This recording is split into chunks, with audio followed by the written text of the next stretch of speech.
할렐루야. 자, 오늘은 우리 김영 목사님 나오셔서 오랜만에 오셨어요. 여러 번 오려고 했는데 그놈의 오사장이 못 가게 해서 오늘 이렇게 왔습니다. 자, 우리 두 손 오른손 높이 들고 하나님께 영광 돌립시다. 할렐루야. 말씀에 은혜 받읍시다. 말씀 들을 때 은혜가 되면 아멘 아멘 하셔야죠. 예. 할렐루야. 오늘 본문 말씀 욥기 42장 6절입니다. 우리 함께 읽고 말씀 함께 나누도록 하겠습니다. 함께 읽으시겠습니다. 시작. 그러므로 내가 스스로 거두어 드리고 티끌과 제 가운데서 회개하나이다. 아멘. 담임 목사님 말씀하신 대로 몇 번을 오려고 시도를 하다가 여러 가지 문제로 못 오게 됐습니다. 그 사이에 많은 어려움이 있으셨다고 들었어요. 여기 계신 집사님한테도 여쭤봤더니 저도 걸렸다고, 우리 가족 다 걸렸다고. 네. 제 주변에도 엄청나게 많은 사람들이 걸리고 있고, 지금 제가 일하고 있는 사무실에 한 10명 정도 있는데 5명이 걸렸습니다. 근데 놀랍게 저는 안 걸렸어요.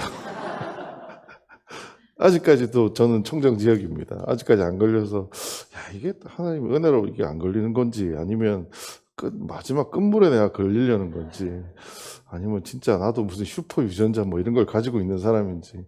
하여튼 저는 제 주변에 지금 다 절반 이상이 다 걸렸는데 아직 안 걸린 상황입니다. 말씀드렸듯이 작년에 제가 전 마지막으로 저희 애들하고 왔다가 간 다음에 지금이랑 좀 상황이 저는 좀 달라졌습니다. 작년까지는 이제 소위 말하는 프리랜서로 이 기업 저 기업 좀 스타트업들을 돕는 일들을 하고 있다가 올해 1월부터는 또 조그만 회사에 들어가서 이 친구, 그러니까 후배가 하고 있는 회사에 들어가서 그 회사가 하고 있는 일들을 좀 돕고 있습니다.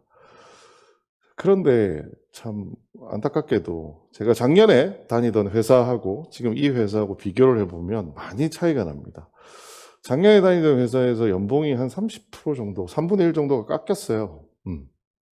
반면에 함께 일할 수 있는 사람의 숫자는 거의 절반이 깎였습니다. 현재 제가 함께 일하는 사람은 단 1명 있습니다. 예전에 회사에서는 그래도 제 밑에 한 20명 정도 되는 팀이 있었다면 지금은 1명하고 같이 일을 합니다. 그러다 보니 문득 혼자 나와서 이런 생각을 합니다. 나는 왜 이 돈 받고 여기서 이러고 앉았지? 라는 생각을 합니다. 여러분 어떠세요? 여러분도 혹시 이런 생각 해보신 적 있으세요? 난 도대체 여기서 왜 이러고 있을까?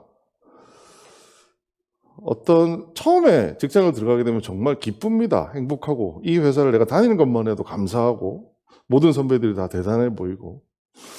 하지만 1년 정도 가는 것 같아요. 1년 정도 지나고 나면 작년에 했던 일을 또 하다 보면 뭔가 좀 지치고, 3년 차쯤 되면 뭔가 잘못된 게 보이기 시작합니다. 그래서 이렇게 잘못됐는데 왜 난 여기서 이 잘못된 속에서 허덕거리면서 이러고 살아야 되지? 라는 생각을 하는 게 일반적인 직장인들의 특징입니다. 그래서 잘 알고 계시죠? 그래서 제가 처음 다녔던 소위 말하는 대기업에서는 3년이면 꼭 한 번씩 팀을 옮길 수 있는 기회를 줬습니다. 그래서 더 이상 지치지 말고 또 다른 데 가서 또 한 번 하라고 이런 기회를 줬던 게 과거 경험입니다. 여러분 이런 생각이 들면 어떻게 버티세요? 나는 왜 이 돈 받고 여기서 이러고 있지? 월급은 3분의 1이 깎였는데 내가 일을 시킬 사람은 한참 줄어들어서 아침부터 저녁까지 제가 모든 일을 다 해야 됩니다. 문득 그 생각이 들어요. 작년에 그 회사 그냥 다닐 걸. 그랬으면 그냥 편안하게 출근하고 운동하다가 그냥 대충 이러고 해도 지금보다 월급은 더 벌는데. 참 이런 생각 앞에서 고민을 많이 요즘 하게 되는 게 현실적인 제 고민인 것 같아요. 근데 얼마 전에 제가 페이스북에 알고 계시는 선교사님께서 재미있는 설문조사를 하나 올려주셨어요. 당신의 삶의 의미를 제공하는 것은 무엇입니까? 라고 하는 퓨포럼이라고 하는 데에서 작년 12월 달인가 전 세계 소위 말하는 선진국들 한 17개국의 19,000명 대상으로 설문조사를 진행했답니다. 여러분 삶의 의미에 제공하는 것은 무언가요? 제가 회사를 다닐 때 지금 회사에서 이 월급 받고 이 대우 받으면서 이렇게 다니는 게 맞나? 라고 하는 거는 그 회사가 저한테 뭔가 삶의 의미를 주지 않는다라는 거예요. 물론 뭐 어떻게 생각하면 회사가 누군가의 삶의 의미를 부여한다는 게 요즘 시대에서는 뭐 어려운 얘기라고 한다면 이런 궁극적인 질문에 대해서 여러분은 어떻게 답을 하시겠어요? 당신의 삶의 의미를 제공하는 것은 무엇입니까? 자, 이 설문에는 총 3가지를 선택할 수 있습니다. 여러 가지 보기가 주어집니다. 뭐 건강, 가족, 자녀, 뭐 여러 가지들이 주어지는데 그 중에서 하나만 선택하는 게 아니고 네가 중요하다고 생각하는 거 3개를 선택해봐 라고 하는 겁니다. 이게 잘 안 보이실 텐데요. 첫 번째, 가족, 그 다음에 직업, 그 다음에 사회, 건강, 그 다음에 경제적인 부유함, 뭐 이런 것들을 예시로 제공합니다. 그 다음에 신앙, 이런 것들을 어떤 하나의 예시로 제공해 주면서 그 중에 3개를 골라라 라고 얘기하는 설문이었습니다. 여러분 1등이 뭐가 나왔을까요? 선진국한테 던진 질문입니다. 우리의 삶에 무엇이 의미를 부여합니까? 라는 질문에 선진국 17개국 안에 들었던 질문 첫 번째 1등이 뭐였느냐? 감사하게도 Family and Children입니다. 가족과 아이들이 내 삶의 의미를 부여하는데 가장 중요하다라고 얘기를 했다고 해요. 자, 두 번째는 Occupation and Career라고 해서 내 사회적인 지위, 직장, 직업 이런 것이 중요하다라고 얘기를 했다고 합니다. 3위에서는 Material Well-being, 그러니까 경제적 부, 물질적 부가 중요하다라는 얘기를 했다라고 합니다. 여러분 어떻게 동의되세요? 여러분 인생의 의미를 부여하는 첫 번째는 가족과 아이들이고 두 번째는 여러분의 직업이고 세 번째는 경제적인 부유함이다 라고 하면 여러분은 충분히 납득이 되세요? 나도 그런 것 같다 이렇게 생각이 되시죠? 자, 그런데 이 설문 결과를 국가별로 쪼개면 그 양상이 좀 달라집니다. 여기에 나오는 국가들은 모두가 다 선진국입니다. 우리가 소위 말하는 잘 사는 나라들에서 이러한 경우들이 어떻게 나타나는지를 국가별로 쪼개보면 이렇게 나타납니다. 맨 위에 있는 게 호주, 오스트레일리아고요. 잘 보시면 앞이 전부 다 파란색으로 보이시죠? 그렇죠? 파란색이 뭐냐면 잘 안 보이셔서 저게 패밀리입니다. 그러니까 가족이 제일 중요해요. 아이들과 가족이 제일 중요해요. 대부분의 나라들이 가족과 아이들이 중요하대요. 2번이 뭐냐? occupation, 직업이 중요해요. 이렇게 얘기한다는 거죠. 근데 유독 맨 아래쪽에 있는 한 군데만 material well-being이 1등입니다. 저 한 나라가 옆에 글자 보이세요? 저 한 나라가 어디냐면 사우스 코리아입니다. 17개국한테 질문을 던졌습니다. 모든 나라에서 당신의 삶의 의미를 부여하는 제일 중요한 게 뭔가요? 평균이 다 1등이 뭐였느냐? 저 보이시잖아요. 다 패밀리예요. 1등. 두 번째 직업. 세 번째 가야 무슨 경제적인 부. 심지어 저기 호주나 이런 데 보면 세 번째가 친구로 나옵니다. 건강. 이렇게 나오는 거죠. 근데 대한민국은요. 경제적인 부유함이 우리 삶의 의미를 부여하는 제1요소라고 얘기합니다. 여러분 이거 어떻게 생각하세요? 좀 전에는 제가 드렸을 때 가족이 1등, 2등이 직업, 3번이 부유함이라고 얘기했을 때 그게 이해가 된다고 하셨잖아요. 근데 실제 사람들한테 물어봤더니 야 뭐가 제일 중요해? 했더니 너도 나도 할 것 없이 1등에 뭘 찍어요? 부자 되고 싶다. 근데 이 상세한 설문 결과는 우리를 더 놀라게 만듭니다. 아까 처음에 설문에 뭐 해도 된다라고 얘기했냐면 복수의 응답을 해도 돼요. 중요하다고 생각하는 거 3개를 찍으세요. 이렇게 얘기하는 거예요. 그런데 유독 대한민국에서만 65%는 하나만 찍는데요. 3개를 찍으라고 했는데 다른 2개는 아예 찍지도 않고 하나만 찍어요. 근데 하나만 찍는 게 뭐예요? 돈.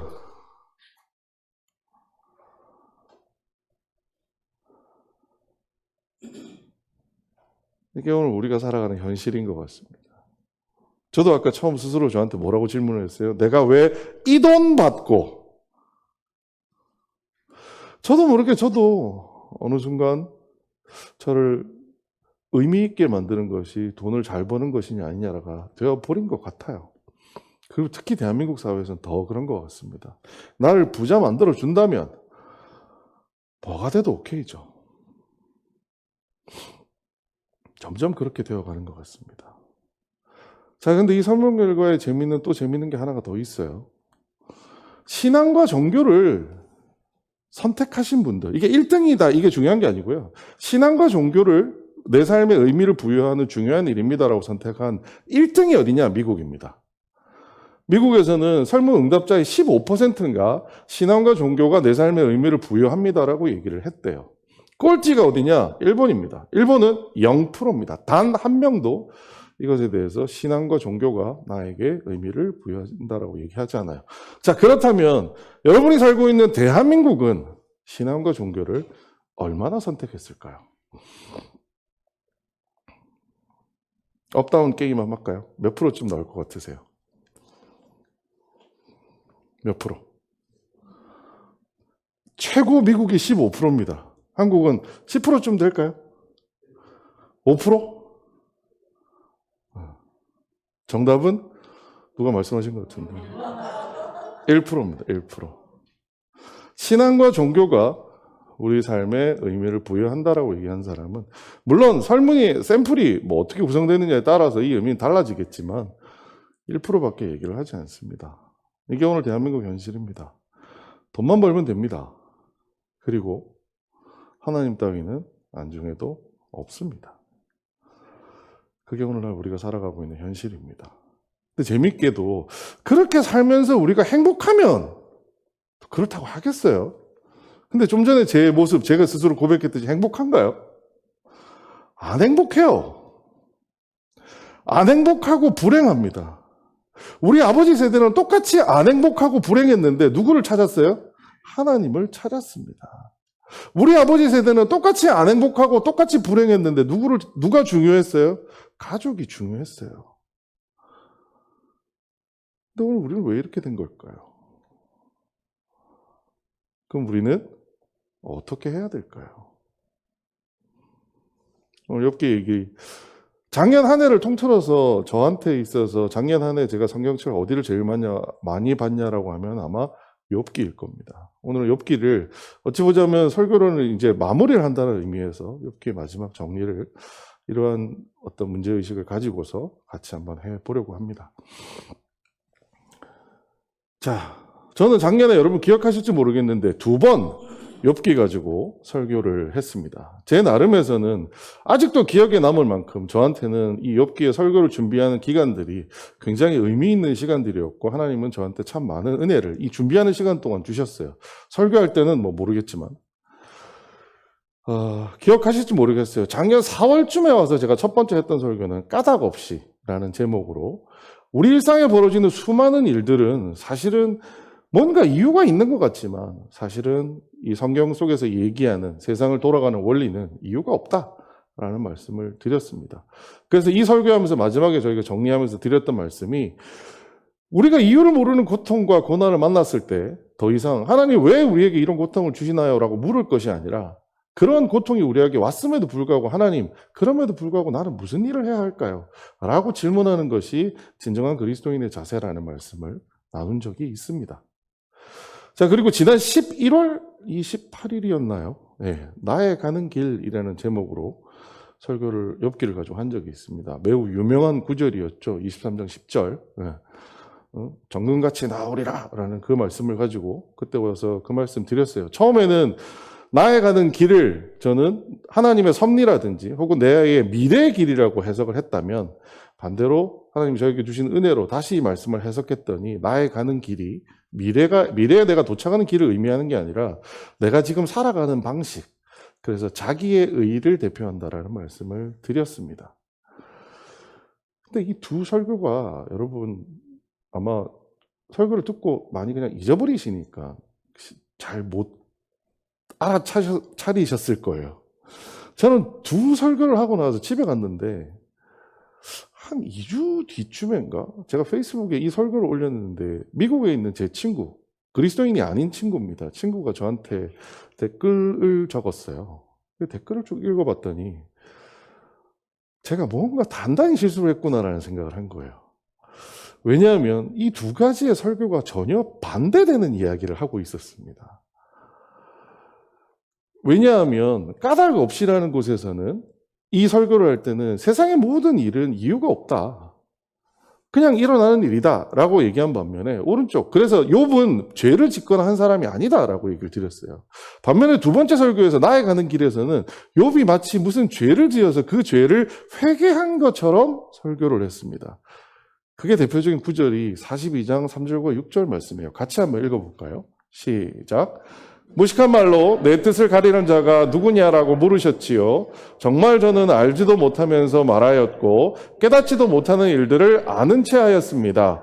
이렇게 내가 멸시당했습니다만 티끌과 제 가운데에서 회개합니다. 라고는 이야기. 저기서 성경에 적혀 있잖아요. 회개합니다. 라고 되어 있다 보니까 욥이 회개했습니다. 라는 이야기를 여러분에게 드렸던 거죠. 그럼 욥은 정말 자신의 잘못을 회개한 걸까요? 욥이 자신의 잘못을 회개했다라고 얘기하면 우리는 욥기라는 전체 책에 어떤 문제를 만나게 될까요? 바로 이 문제입니다. 첫 번째 와서 까닭 없이라는 얘기할 때는 저는 주구장창 이렇게 설교를 했어요. 욥의 고통에는 이유가 없다라고 설명을 드렸어요. 근데 11월 달에 와서 설교를 할 때는 욥의 고통에는 뭐가 있다 그랬어요? 이유가 있다라는 설교를 했어요. 왜요? 욥은 자기 의의에 빠져서 하나님에 대해서 이렇게 얘기했다라는 거죠. 성경이 한 입으로 두 말하고 있지 않나요? 저는 이게 너무 고민이 됐습니다. 제 나름 답을 찾았다고 생각해서 답을 찾았던 건 이런 거예요. 아니야. 욥이 원래는 그렇게 나쁜 사람은 아니었는데 고통을 당하다 보니 그래 맞아. 우리도 고통을 당하기 전까지는 신실한 사람이다가 고통을 당하면 조금 짜증도 나고 조금 하나님을 원망할 수도 있는 거 아니야? 그 정도 아니었을까? 그랬다가 욥이 다시 돌아온 걸라고 우리가 해결하면 되지 않을까? 라고 생각을 했어요. 그랬더니 욥기서 1장이 저를 으르렁거리면서 쳐다봅니다. 자, 같이 한번 읽어보겠습니다. 시작. 여호와께서 사탄에게 이르시되 내가 내 종 욥을 주의하여 보았느냐? 그와 같이 온전하고 정직하여 하나님을 경외하며 악에서 떠난 자는 세상에 없느니라. 아멘. 하나님은 욥을 두고 뭐라고 얘기하셨다고요? 온전하고 정직한 사람이라고 하나님은 말씀하셨어요. 그랬더니 사탄이 뭐라고 얘기하냐면요. 이렇게 얘기합니다. 사탄이 여호와께 대답하여 이르되 욥이 어찌 까닭없이 하나님을 경외하리까? 이제 주의 손을 펴서 그의 모든 소유물을 치소서 그리하시면 틀림없이 주를 향하여 글자가 안 보이네요. 욕하지 아니하겠나이까? 라고 얘기하는 거죠. 자, 조금 전에 제가 했던 해석. 처음에는 욥이 죄를 안 지었는데 고통을 당하고 나니까 하나님한테 좀 그랬다가 돌아온 거 아닐까요? 라고 얘기했던 해석은 1장 8절에 하나님의 말씀에 더 부합하나요? 1장 9절과 11절에 나오는 사탄의 말씀, 이야기에 더 부합하나요? 사탄의 얘기잖아요. 사탄이 딱 그랬잖아요. 하나님, 욥이 왜 하나님을 섬기는 줄 아세요? 평안하잖아요. 그러니까 섬기는 거죠. 뭔가 잘못됐다는 게 혹시 느껴지지 않으세요? 욥기를 정리하면서 저는 이 문제에 답을 내야만 했습니다.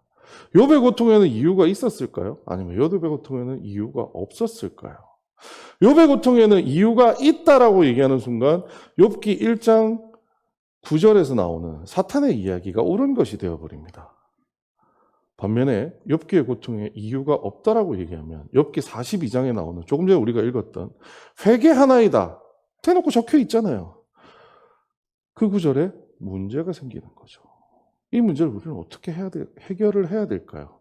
그래서 지난 11월 달에 그리고 나서 12월 내내 이게 저의 씨름 주제였습니다. 어떻게 해석을 해야 되지? 내가 뭘 잘못 알았지? 하나님은 파니까 보여주시더라고요. 욥기 42장 그러니까 제가 뭔가 히브리어적인 지식이 부족해서 이걸 해석을 잘못한 게 아닐까라는 생각으로 인터넷에서 히브리어를 강의하시는 분의 강의를 듣고 있었는데 기가 막히게 이분이 42장을 강의하시는 걸 들었어요. 그리고 이분의 책을 제가 사서 쭉 읽다 보니 우리가 알고 있는 욥기 42장의 해석과는 전혀 다른 해석이 가능하다는 사실을 알았습니다. 그래서 오늘 그 말씀을 여러분과 함께 어떻게 욥기 42장을 우리가 다르게 볼 수 있는지를 조금 살펴보려고 합니다. 우리가 오늘 보려고 하는 말씀은 욥기 42장 1절에서 6절까지 말씀이에요. 저희가 읽기로는 마지막 6절만 읽었지만 실제로는 1절부터 6절까지인데요. 우리 전체를 조금 이해한다는 측면에서 쭉 한번 같이 읽어보겠습니다. 시작. 욥이 여호와께 대답하여 이르되 주께서는 못하실 일이 없사오며 무슨 계획이든지 못 이루실 것이 없는 줄 아오니 무지한 말로 이치를 가리는 자가 누구니이까. 나는 깨닫지도 못한 일을 말하였고 스스로 알 수도 없고 헤아리기도 어려운 일을 말하였나이다. 내가 말하겠사오니 주는 들으시고 내가 묻겠사오니 주여 내게 알게 하옵소서. 내가 주께 대하여 귀로 듣기만 하였사오나 이제는 눈으로 주를 배움나이다. 그러므로 내가 스스로 거두어드리고 티끌과 제 가운데서 회개하나이다. 아멘. 잘 읽어보시면 욥의 대사입니다. 욥이 하는 이야기예요. 근데 이 말이 어떻게 달라지는지 좀 한번 살펴보시죠. 42장 2절 말씀입니다. 욥이 여호와께 대답하여 이르되 주께서는 못하실 일이 없사오며 무슨 계획이든지 못 이루실 것이 없는 줄 아오니 라고 2절에서 얘기하고 있습니다. 여러분 이거 요절로 외우신 적 있으세요? 이 구절? 여기에서 못하실 일과 무슨 계획이라고 하는 저 부분들을 여러분 보통 어떻게 해석하세요? 우리가 보통 이 말씀을, 요 말씀만 딱, 저 요절만 딱 떼서 얘기할 때 보통 어떻게 얘기들을 많이 하냐면, 내가 기도하는 제목들이라고 얘기해요. 뭐냐? 하나님, 집이 안 팔리는데요. 집 좀 팔게 해주세요. 라고 기도할 때 이 말씀을 떠올립니다. 하나님, 못하실 일이 없으시잖아요. 내가 보기에는 사람들이 생각하기에는 안 된다고 하는데요. 하나님은 해주실 수 있다고 믿습니다. 할 때 많이 머릿속에 떠올리는 성경 구절이 이 욥기 42장 2절 구절입니다. 내게 능력 주시는 자에서 내가 모든 것을 능치 못할 것이 없다. 그 말씀만큼이나 이 구절을 많이 인용하는 걸 봤습니다. 자, 그런데 이 구절은 욥기 전체에 신학이 담겨 있는 구절이라고 생각하셔도 좋을 만큼 굉장히 깊은 의미가 들어있는 구절입니다. 이제까지 우리가 욥기를 읽어왔다면 이 구절의 의미를 조금 더 정확하게 알 필요가 있어요. 여긴 무슨 얘기냐? 못하실 일과 무슨 계획이 무슨 얘기냐? 하나님 뜻대로 살아온 욥에게 까닭 없는 고난을 주시는 것도 가능하다라는 얘기예요. 지금 욥이 당한 그게 뭐예요? 상상지도 못한 축복을 받았나요? 아닙니다. 욥은 상상치도 못한 고난과 고통을 받았어요. 그런 그 욥이 자신의 상황을 두고 얘기하면서 주께서는 못하실 일이 없고 무슨 계획이든지 못 이루실 것이 없습니다라고 얘기할 때는 하나님께서 나를 위해서 모든 좋은 일을 해주실 수 있다라는 의미로 얘기한 게 아니에요. 나는 하나님 뜻대로 열심히 살았지만 하나님은 나를 불구덩이에 처박을 수도 있는 분이라는 것을 욥의 입으로 고백하는 구절이 바로 이 구절입니다. 결코 우리가 기대하는 어떤 기도의 제목들을 하나님이 이루어 주실 수 있다라는 제목으로 이 말씀을 써서는 안 되는 요절이에요. 하나님, 나는 하나님이 원하신 대로 모든 걸 다 했거든요. 그런데 알아요. 그래도 내가 고난받을 수 있다는 것을. 그게 이 구절의 의미입니다. 이 구절 안에는 두 가지 신학이 있습니다. 하나님은 하나님 뜻대로 살아온 욥에게 까닭 없는 고난을 주실 수 있는 분이라고 얘기했을 때 첫 번째 신학이 뭐냐? 규범적 지혜라는 겁니다. 여러분 주로 잠언서 읽으면서 이 규범적 지혜에 대해서 많이 배우시게 됩니다. 뭐냐? 우리는 이렇게 살아야 합니다. 우리는 이렇게 하는 것이 하나님의 뜻에 맞습니다. 위에 있는 하나님 뜻대로 살아왔다는 저 뜻이 뭐냐? 하나님의 규범적 지혜입니다. 우리가 이렇게 살아야 된다. 이웃을 사랑해야 된다. 하나님을 사랑해야 된다. 이러한 규범적 지혜가 첫 번째, 우리가 잠언을 통해서 많이 배우는 그 지혜가 이 말씀 안에도 들어 있습니다. 하나님 뜻대로 살았다는 그 의미가 안에 있기 때문에요. 두 번째 이 말씀 속의 지혜는 뭐냐? 반성적 지혜입니다. 반성적 지혜는 뭐냐? 까닭 없는 고난을 받을 수도 있다는 거죠. 규범적 지혜만 가지고 있으면 세상이 수학 같습니다. 1만큼 노력하면 1만큼 얻어지겠죠. 근데 여러분 많이 살아보시니까 어떠시던가요? 1만큼 노력했다고 1이 얻어지던가요? 혹은 10만큼 잘못했다고 10만큼 잃어지던가요? 아닙니다. 그러면 우리 속으로 이렇게 생각합니다. 하나님이 어떻게 이럴 수가 있어요? 여러분, 그건 하나님을 반쪽만 아시기 때문에 그렇게 얘기하시는 겁니다.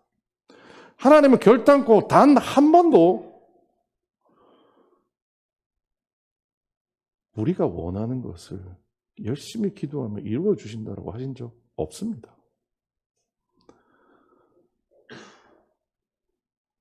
우리가 사는데, 이 세상을 사는데 필요한 지혜를 규범적 지혜로 잠언을 통해서 주셨지만 그 말씀대로 산다고 해서 우리가 생각하는 행복을 거둘 수 있을까요? 아까 우리가 얘기했던 대한민국에서 제일 중요한 게 뭐라고요? 돈. 여러분, 잠언 말씀대로 살면 돈 많이 버나요? 제가 돈 버는 사람들 사이에서 요즘 있는데 아닌 것 같아요. 돈 버는 사람들은 잠언 말씀하고 전혀 상관없이 사는 사람들이 돈 더 잘 법니다. 적어도 저는 여기 계신 분들이 돈 벌기 위해서 교회 왔다고 생각하지 않아요. 여기 계신 분들이 그저 건강하기 위해서 왔다고 생각하지 않습니다. 행여나 그런 생각이시라면 하나님 그런 분 아닙니다. 하나님은 우리에게 또 하나 가르쳐 주신, 이 욥기를 통해서 또 하나 가르쳐 주신 지혜는 뭐냐면, 아무리 니네가 그렇게 열심히 내 말대로 살았다고 해도 이유 없고 까닭 없는 고통을 당할 수도 있다라는 것을 욥기를 통해서 가르쳐 주고 있다라는 겁니다. 그리고 욥은 스스로 이 끔찍하고 고통스러운 사실을 자기 입으로 고백하고 있는 거예요. 하나님, 저도 알아요, 이제. 열심히 내가 잘 살았음에도 불구하고 이 고통이 오는 거 내가 뭔가 잘못해서가 아니고요. 그럴 수 있다는 거에 대해서 저는 이제 압니다. 욥기에서에 나오는 욥의 가장 깊은 신앙의 고백의 이야기라고 생각을 합니다. 두 번째, 문제의 구절입니다. 무지한 말로 이치를 가리는 자가 누구니까? 나는 깨닫지도 못한 일을 말하였고 스스로 알 수도 없고 헤아리기도 어려운 일을 말하였나이다. 이렇게 해석되어 있습니다. 여기 보시면 회색으로 이렇게 글자가 기울어져 있는 말하였나이다라는 부분은 실제 히브리어에는 없습니다. 한국어로 해석하다가 해석하신 분이 그냥 끼워 넣은 말이에요. 그러면 이 부분의 말씀을 도대체 어떻게 해석을 해야 될까? 사실 이렇게 해석하는 것도 가능합니다. 하지만 다르게 해석할 수도 있더라고요. 그래서 그 목사님이 가르쳐 준 대로 한번 보자면 이런 말입니다. 지식이 없으면서 이치를 가리는 자가 누구입니까? 위에 거랑 똑같죠? 이 해석은 바뀌는 게 없습니다. 하지만 두 번째, 그래서 저는 이해할 수 없다고 말했던 것입니다라고 얘기합니다. 나는 깨닫지도 못한 일을 말하였다와 나는 이해할 수 없다고 말하였다는 의미가 같나요? 하나님 나한테 왜 이럴 수 있어요? 이게 나는 깨닫지도 못한 일을 말하였다는 거고요. 두 번째 아래쪽의 해석은 이겁니다. 하나님, 왜 나에게 이런 고통을 주시는지 저는 도무지 모르겠습니다. 라고 말한 게 아래쪽의 해석입니다. 욥이 지금 위의 해석대로라면 하나님을 원망한 것처럼 들립니다. 하지만 아래 해석대로라면 하나님을 원망했나요? 아니면 그저 모른다라는 진술을 했나요? 그저 모른다라고 얘기했을 뿐이에요. 자, 세 번째. 저는 제 이해를 넘어서는 놀라운 일을 모릅니다. 욥은 스스로 판단하지 않고 그 판단을 유보해버린 거예요. 이 아래쪽 해석대로라면. 위의 해석대로는 뭐냐면 욥이 스스로 판단하고 하나님 어떻게 이럴 수 있어요? 라고 대든 거고요. 아래쪽 해석대로라면 하나님한테 대든 게 아니라 하나님 모르겠어요. 왜 이래요? 하나님 저 좀 만나주세요. 저한테 좀 알게 해주세요. 라고 하는 구절이 아래쪽입니다. 저는 항상 이제까지 우리가 읽어왔던 위쪽의 해석보다 아래쪽 해석이 욥기를 더 분명하게 해석할 수 있게 만들어준다고 생각합니다. 자, 넘어가 볼까요? 그래서 이런 얘기가 나오죠. 내가 말하겠사오니 주는 들으시고 내가 주께 묻겠사오니 주여 내게 알게 하옵소서. 왜 이 얘기를 할까요? 그전에는 만약에 욥이 하나님 잘못하셨잖아요 라고 얘기를 했다면 이런 말을 할까요? 왜? 자기 판단이 다 끝났어요. 내가 판단한 게 하나님 잘못한 게 뻔한데 왜 이렇게 내가 다시 묻겠다는 얘기를 하겠어요? 근데 욥은 지금에 와서 이렇게 얘기하는 겁니다. 하나님, 나는 이유가 뭔지 모르겠어요. 그래서 난 이제까지 하나님을 찾았어요. 도대체 이 이유가 뭔지 저한테 좀 알려주세요. 그러다가 이제 드디어 하나님을 만난 거예요. 그래서 토하듯이 얘기합니다. 이제 하나님, 제가 정말 궁금한 거 물어볼게요. 하나님 저한테 제발 대답 좀 해주세요. 그게 바로 이 구절의 의미입니다. 이 구절이 사실은 오늘 본문의 클라이막스인데요. 내가 주께 대하여 귀로 듣기만 하였사오나 이제 눈으로 주를 배움나이다라는 부분을 저는 처음에 단순하게 백문이 불여일견이다. 보니까 뭐 좋네. 뭐 이런 정도로 해석을 했어요. 하지만 이 뜻은 훨씬 더 큰 뜻입니다. 마지막에 다시 한번 풀도록 하고요. 자, 6절에 이렇게 얘기합니다. 그러므로 스스로 거두어드리고 티끌과 제 가운데서 회개하나이다. 오늘의 본문 구절인데요. 대표적으로 저는 이 구절을 왜 이 성경 번역하신 분이 이렇게 해석했는지 도무지 이해가 안 가요. 찾아보면 찾아볼수록 신기합니다.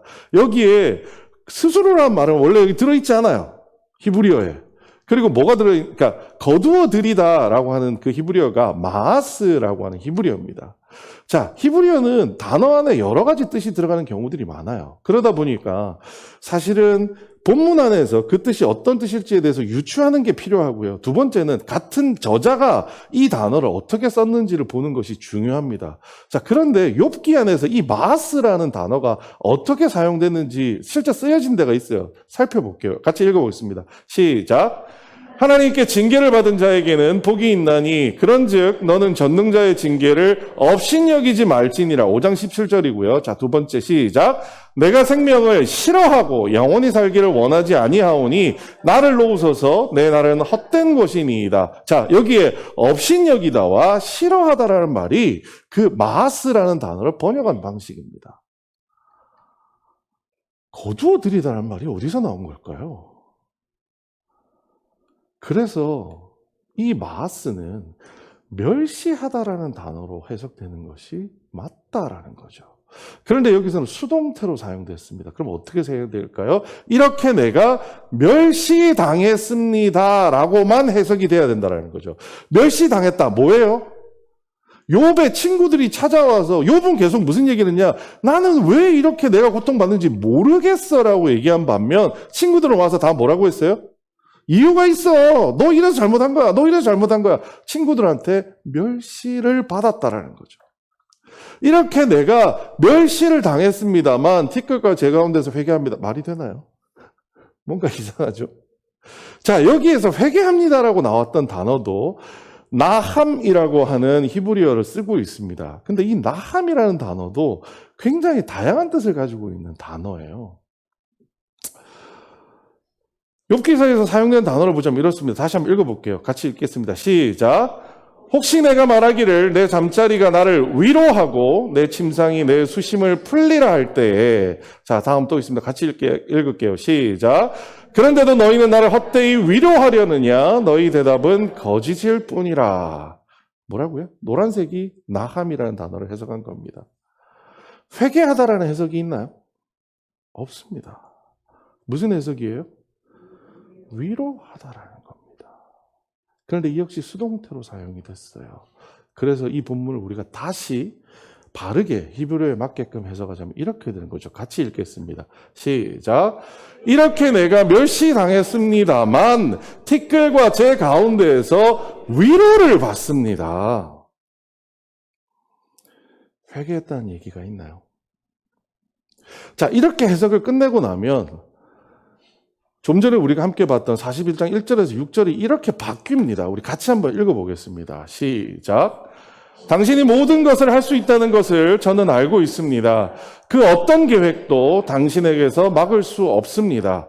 지식이 없으면서 이치를 가리는 자가 누구입니까? 그래서 저는 이해할 수 없다고 말했던 것입니다. 저는 제 이해를 넘어서는 놀라운 일을 모릅니다. 제가 말할 테니 들어주세요. 당신께 묻겠으니 제게 알려주세요. 저는 당신에 대해 귀로 들어왔습니다만 이제 제 눈이 당신을 봅니다. 이렇게 저는 멸시를 받아왔습니다만 먼지와 제 위에서 위로를 얻습니다. 회개가 있나요?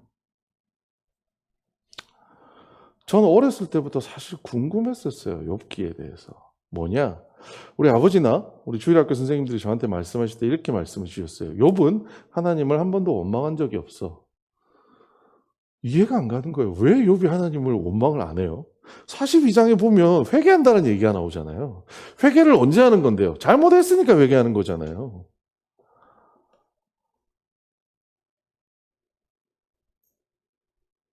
이렇게 해석하는 것도 여러분 가능합니다.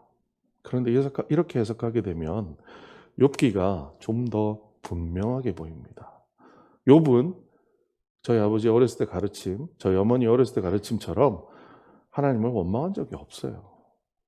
욥의 이야기, 여러분 42장에 달하는 이 욥기를 차근차근 욥의 대사들을 읽어보십시오. 욥의 이야기는 하나님 왜 그러셨어요? 라는 것의 이야기는 단 한 번도 없습니다.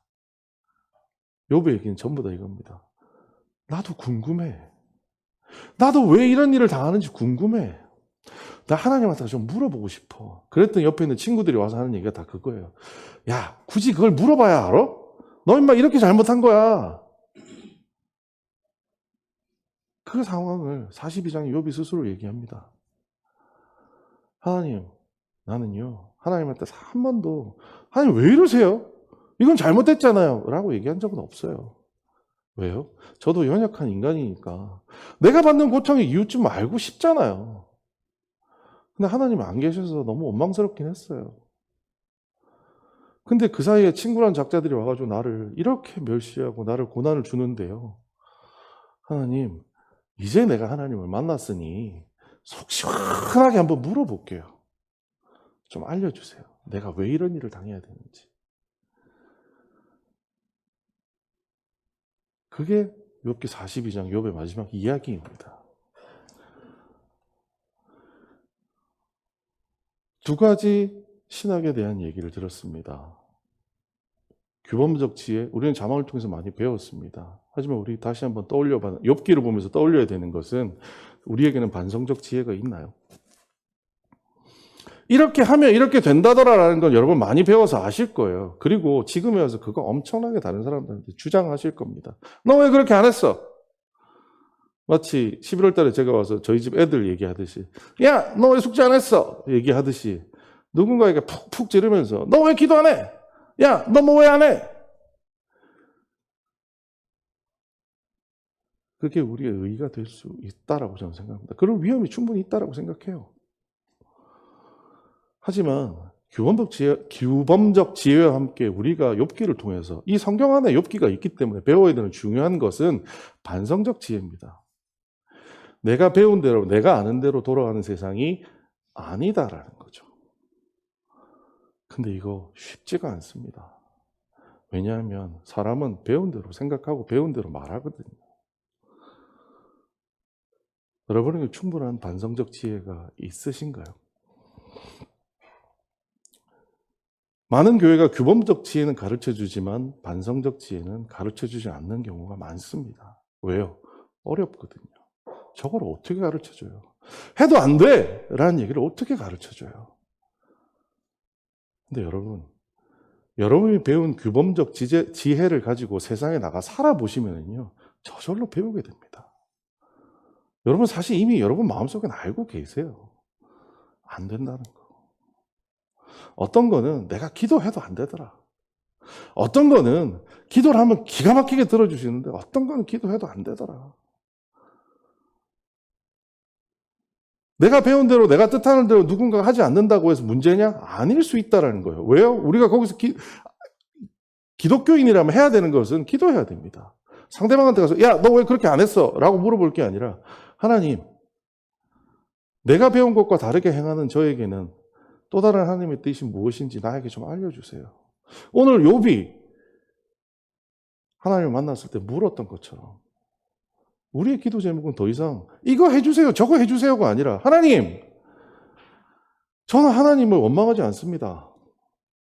하지만 너무 궁금한데요. 이거 어떻게 해야 될까요? 왜 이런 일이 벌어졌을까요? 저 이제 하나님께 여쭤볼게요. 하나님 저한테 좀 말씀해 주세요.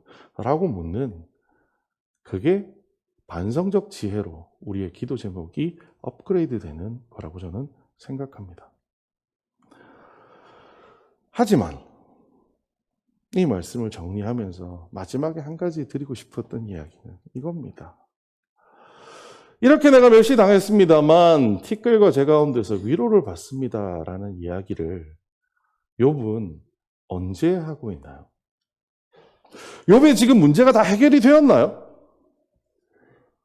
욥은 여전히 몸이 가려워서 티끌과 죄 위에 앉아 있는 상태입니다. 그런데 위로라뇨. 그런데 위로라뇨. 여러분이 문제를 안고 교회 와서 기도를 합니다. 근데 아무런 문제 해결이 안 됐어요. 그럼에도 불구하고 여러분 위로를 받았던 경험들이 있으신가요?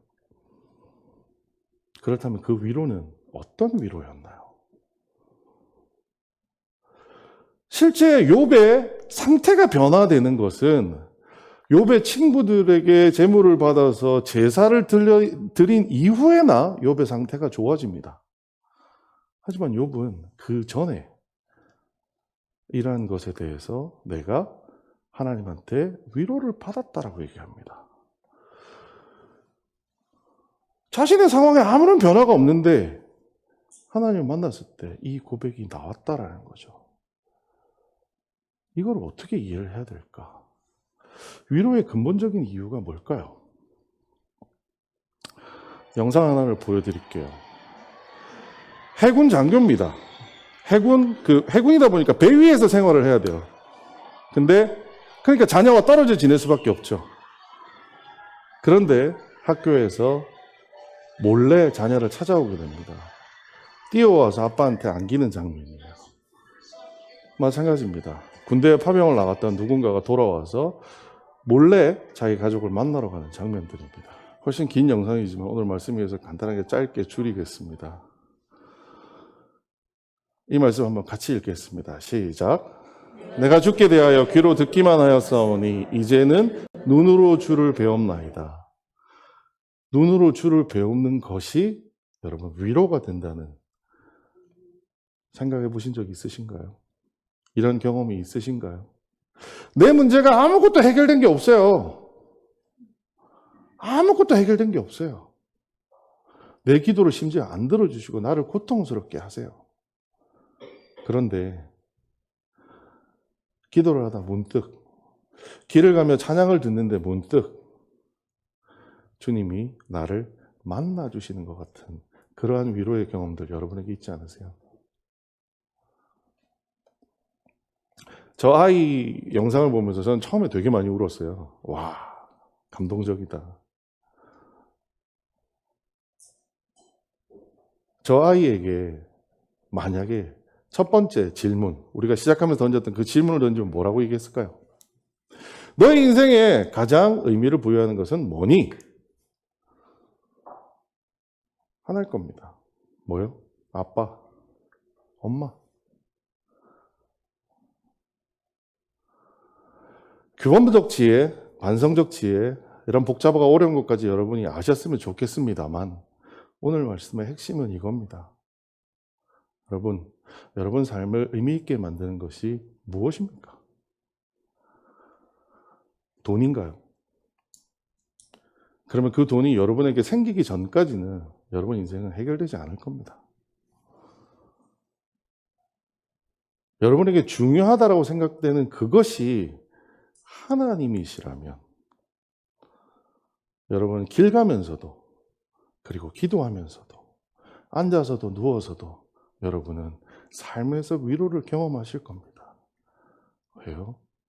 항상 우리 곁에 계시는 분이 그분이시기 때문입니다. 욥기를 통해서 우리는 많은 것들을 살펴보고 이해할 수 없었던 것을 이해할 수 있는 경험들을 했습니다만 욥기가 마지막 우리에게 주는 가장 큰 의미는 이겁니다. 욥은 진짜 1장 8절의 말씀처럼 하나님 앞에 의인이고 온전한 사람이었구나. 왜요? 욥에게 있어서 가장 중요한 것은 가족도 아니고 부유함도 아니고 건강도 아니었습니다. 욥은 계속 누구를 기다렸나요? 하나님만 기다렸습니다. 그리고 하나님이 나타나자마자 이제 세상에 그 전까지만 해도 귀로만 들어왔던 말씀으로만 나의 얘기하시던 분이 내 눈앞에 나타나서 이렇게 말씀해 주시니 조금 전에 저 아이들을 영상처럼 하나님 앞에서 펄쩍펄쩍 뛰면서 즐거워하고 기뻐하고 위로를 받는 겁니다. 우리 인생에서 중요한 게 뭔가요? 욥의 삶을 의미 있게 만드는 것은 건강도 가족도 재물도 아니었습니다. 그래서 수많은 경우에 설교에서 얘기되는 욥기 끝날 때 욥은 갑절이나 축복을 받았더라, 그런 구절 없어도 욥기는 충분히 의미가 있습니다. 왜요? 욥의 삶을 의미 있게 만드는 것은 그따위 것들이 아니었습니다. 욥의 삶을 의미 있게 만드는 것은 그와 동행해 주시는 하나님이 계셨기 때문에 그의 삶이 의미가 있었다라는 겁니다. 이 질문을 우리한테 한번 바꿔보겠습니다. 우리의 삶을 의미 있게 만드는 것은 여러분 무엇입니까? 대한민국 수많은 사람에게 설문을 던졌을 때 제일 중요한 것이 돈이라고 얘기했습니다. 해외 선진국의 수많은 사람에게 제일 중요한 것이 뭐냐고 물었을 때 가족이라고 얘기했습니다. 일본에서는 단 한 사람도 신앙과 종교라고 얘기한 적이 없습니다. 하지만 저는 한국은 그래도 1%라도 신앙과 종교가 내 삶에 의미를 부여한다는 사람이 있다는 것이 소돔과 고모라를 멸망시키지 않았던 그 의인 10사람 같이 보였습니다. 여러분은 어떻게 선택하시겠습니까? 여러분은 삶을 의미 있게 만드는 것을 무엇으로 선택하시겠어요? 오늘 말씀을 마무리하면서 우리 말씀 함께 읽고 말씀 마무리하도록 하겠습니다. 함께 읽으시겠습니다. 시작. 주의 궁정에서의 한 날이 다른 곳에서의 첫날보다 나은즉 악인의 장막에 사는 것보다 내 하나님의 성전 문지기로 있는 것이 좋사오니. 아멘. 기도하겠습니다. 사랑이 많으신 아버지 하나님, 은혜를 감사합니다. 하나님, 우리 인생에 의미를 부여하는 것은 이제까지 무엇이었을까요? 내가 원하는 소원들을 들어주시는 하나님을 우리가 믿고 있지 않았나 반성하게 됩니다. 하나님, 욥기의 말씀을 통하여 규범적 지혜, 우리가 따라야 할 말씀에 대해서도 알려주시고, 특별히 욥기를 통하여 반성적 지혜, 그것을 다 따랐음에도 불구하고 우리가 알지 못하는 더 많은 것이 남아있다는 그런 지혜도 알려주시니 감사합니다. 하지만 욥기를 마무리하며 이 마지막 말씀을 통해서 가장 우리가 위로를 받고 위안을 받는 것은 우리의 삶에 가장 중요한 것이 하나님이 될 때 우리는 매 순간 티끌과 재와 같은 세상 속에서도 위로받으며 살아갈 수 있다는 사실을 욥을 통해서 배우게 됩니다.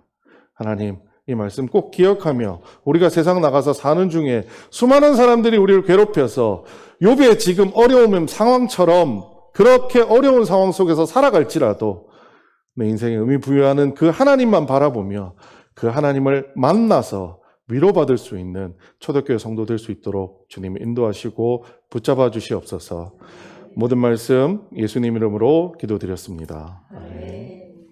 지금은 우리 주 예수 그리스도 은혜와 하나님 아버지의 크신 사랑과 성령님의 감동 감화하심과 충만하심이 오늘 함께 예배드리는 우리 모두들 머리 위에와 주의 피로 값주고 세우신 제단 위에, 그리고 믿음을 갖고 기도하는 제목들 위에, 그리고 흩어진 우리 사랑하는 모든 성도들과 선교 현장의 모든 선교사님들과 가족들과 건축한 교회와 모이는 성도들 위에, 그리고 나라 민족 위에 영원토록 함께 계시옵기를 간절히 축원하옵나이다. 아멘.